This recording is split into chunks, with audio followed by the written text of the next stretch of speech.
kan kemarin pulang dari Qatar langsung banyak banget urusannya kan, pulang dari Qatar Sabtu pagi langsung ada ulang tahun part 1 Sabtu, Minggu ulang tahun part 2, part 3. Terus kemarin Senin sempat libur sebentar.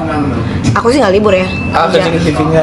Terus kemarin Selasa part berapa lagi tuh? Rafathar tolong kecilin Rafathar. TV tur 4, part 5 kecilin ulang Rafathar. tahun. Walaupun ya semuanya sekalian kerja gitu. Jadi baru berasa nih sekarang, nggak sih sebenarnya kalau aku udah nggak enak deh kemarin tenggorokan, batuk sama pilek. Kayak pilek, ngeces, tapi apa gejalanya apa? Kembung. Kamu masuk angin juga? Kembung. Tuh. Kamu harus tahu nggak? Tadi dia di Zara ngapain? Kayak kacamatanya nggak mau dilepas. Terus? Mau dibeli nggak bisa, patah kacamatanya. Terus gimana? Sampel, nangis jerit minta kacamata ya. Mau pakai kacamata nggak boleh dilepas.